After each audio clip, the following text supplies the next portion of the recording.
So we had a change of plans. I've been having problems with my internet all day, so I'm sorry about that. So I'm coming on, I'm going to start this all over again. I just deleted the other video. I was coming on to discuss about abusers. Are you normal if you still love or have feelings for your abuser? So I'd like to try and jump in, but I don't remember exactly where I left off. This is normal. If you still have feelings for your partner, if you still care for your partner, if you still empathize with what your partner is going through, maybe you've left your partner and you see him or her in the courtroom, and then you think to yourself, wow, they look really bad, or wow, the holidays are coming up. How could I do this to this person at this time? So you really might have these guilty kind of feelings. Totally normal. And you're not crazy. You're not alone in this. Each one of us at one point in time has felt that empathy, has felt these feelings, even felt a little bit of love towards our abuser. Even though this person might have nearly killed you, this is something that's pretty normal. It also might be more, and I'm not a counselor, I'm not an attorney, I'm just somebody that comes with experience. From experience, sadly, and you might have some sort of, let's say, PTSD. You might have Stockholm syndrome. Now, this is from back 1974, where there were some captives, some people that were taken hostage. These, and I think it was in a bank. I don't remember exactly where it was. It was in Stockholm. People there, it was 3 ladies that were taken hostage, eventually felt that one of them got engaged to one of her captives, her captors, and another, I don't know about the rest of them, but they empathized. They felt bad. They even would come to the defense of their captors. So it's not something, that's why we have Stockholm syndrome. So this is not totally unheard of. I know myself, that's one of the things I was diagnosed with. So you will have empathy for your person there. You might even participate or have participated in something that was maybe out of the realm of normal for you. Perhaps you participated in abusing others, bullying others. Maybe you didn't take it far, like harming another person or your children or for a baby, but this does happen. Now, every sociopath, every psychopath, every narcissist, covert abuser, whatever you want to call them, not all of them do these horrendous deeds like a Peterson or Gacy, the type of person. Those people, I think it's a small percentage of those that do these things, Ted Bundy type of actions. Most sociopaths, most narcissists, they do small things. They might trip you. They might just call you names. And I should say just, because that verbal abuse really hurts too. But they don't do those horrific things that you hear about, starve your children, starve you, chain you to a bed. They don't do sort of things like that. And I think that, and this is just my personal opinion, those people definitely need help.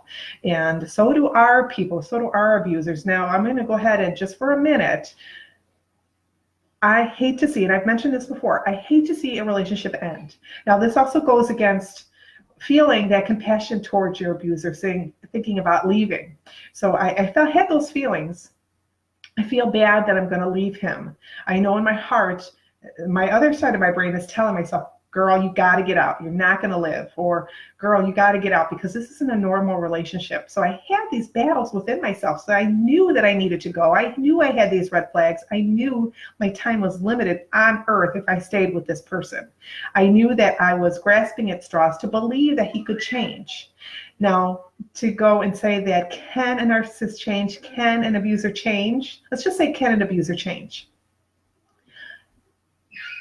I've changed my stance a little bit since I started this journey. And the reason why is I've met a handful of people, and I do mean literally a handful of people on this journey that have been able to have their abuser change. Now, they didn't have some of the issues that I did, as an example. They also had people that their abusers wanted to change. And that's entirely different than if you have a narcissist or a sociopath or psychopath. They don't have that. They don't have that compassion. They do not have that empathy. They don't have that. It's all about them. It's about feeding that ego. So they don't have what these other men and women have.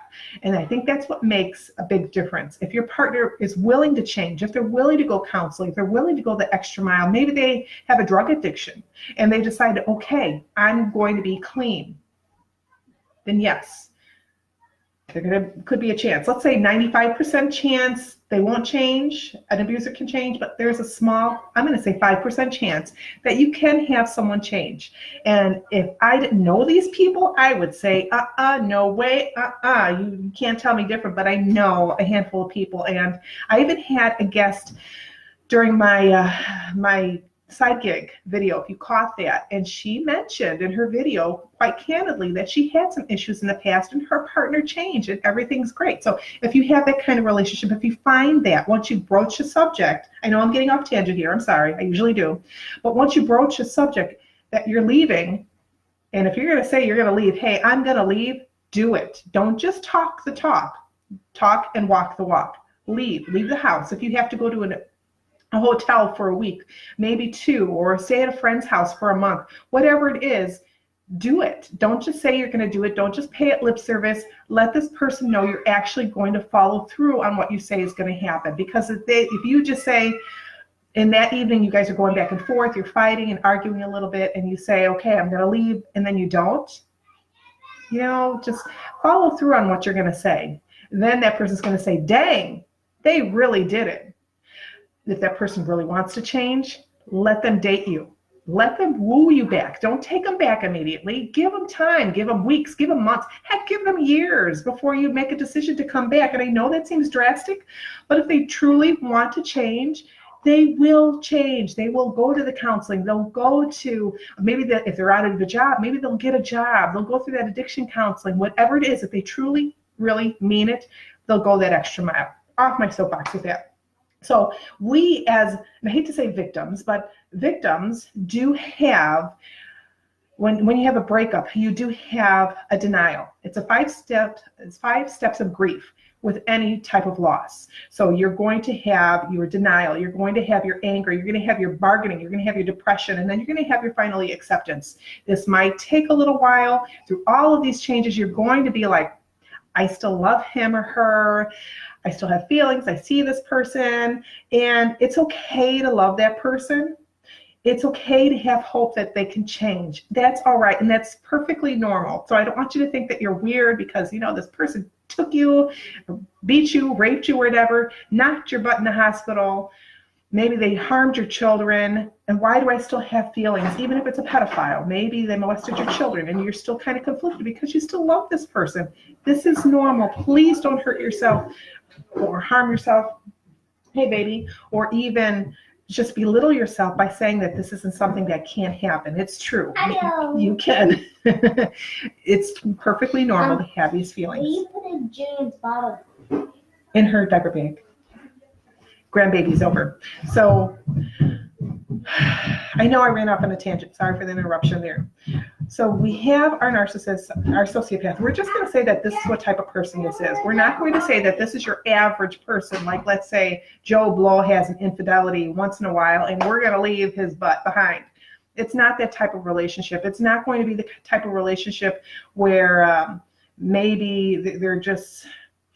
There's different ways. Maybe he's not giving you all the money you need, but it's not financial abuse. Maybe you're just a little upset because he doesn't share his money, but there's different situations, and I can cover that in another video. But we're looking at something like they beat you, they put you in the hospital, they've raped you repeatedly after saying no, they've hurt the kids, molested them. That's what I'm talking about. Your partner is lacking empathy. They have a sense of entitlement. They love that control. So when you're telling them that you love them, and when they're hearing it from you, and that you'll go ahead and take them back, they kind of like that. They're going to get off on that because that's control. They know they've got you. They know they can control you.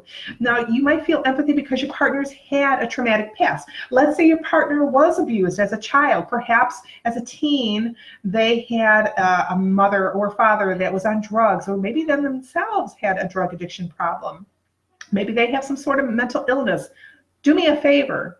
You can't fix this person. They have to want to do it on their own. And that's just the same thing with any type of person, they have to want to do it on their own. So if you have a normal Joe Schmo and he's fooling around in infidelities or whatnot, this man or woman, they have to want to get fixed on their own. And if they don't, bye. Just leave them. You can't fix everything. Everybody. We are empathetic. We do have compassion. And what I mean by we is most victims are light bringers. Or anyway, we're light bringers. We love to heal people. We love to help. We're helpers. We're people pleasers. People that are narcissists, people that are, and I'm not going to go through the long list again, but people that are abusers gravitate towards us. They do. It's almost like we have a beacon. And I mentioned this before the last video got shut off, that we almost have a beacon over our head and seem to attract all these bad girls or bad boys. At least that's what it seems like. But it's really not. But now that you know the red flags, and if you don't, message me, I'm happy to tell you, or even you can probably even do a search in your Facebook social media bar, what red flags are again, or contact me. I'm happy to tell you what those red flags are, because as soon as you start knowing what those red flags are, that's going to set you off for your next relationship. You're going to see, okay, wait a minute, this person is doing this, they're doing that, and they want me to move in, and we've been together for only 2 weeks, or they've already told me that they love me and it's only been 3 days, or maybe, just something's there, it's just like right out of the gate, they're already proposing marriage to you. Not that can't happen. I know some people too that have gotten a quick hitch and they've been married for years, but there's something there, something that just doesn't seem right. It's maybe unsettling in your stomach. Listen to your gut, trust your intuition. Please trust your intuition. Now, also, I want to again tell you that you're not abnormal for not being unhappy with your marriage or unhappy with your relationship. There's going to be a sense of loss when you leave too. You're going to wonder if your abuser feels the same, and your abuser might even take advantage of that. Again, you're going to remember those good times. You're going to remember things that, hey, they might not have been really that bad. Maybe your abuser said it was your fault. You wonder, hey, if I would have done this, if I would have done that, maybe it would have been a lot better. You might wonder, things could have been different if I tried something else, and it's not you. Please know that this is not you. Those tokens of gifts that we get, those affections that we get from our abusers, that's not love. They're doing that to keep you. They want to help form it's not only just the honeymoon stage, but you're forming a trauma bond. Really, you're forming this bond, and it's a pattern that you need to break. If you have any more questions about it, and just again, to let you know that this is totally normal for you to have these feelings. If you don't want to leave, the holidays are coming up, or whatever it is, it's okay for you to feel empathy. You are normal. What they're doing to you is not. I'm going to sign off. If you have any more questions for me, give me a holler, shoot me a message here. I'm happy to chat with you. We do have a small group of survivors and victims. You're more than welcome to join us. Find us in the group tab. I love you. Stay safe. Again, if you have any other questions, send me a message, send me an email. Bye.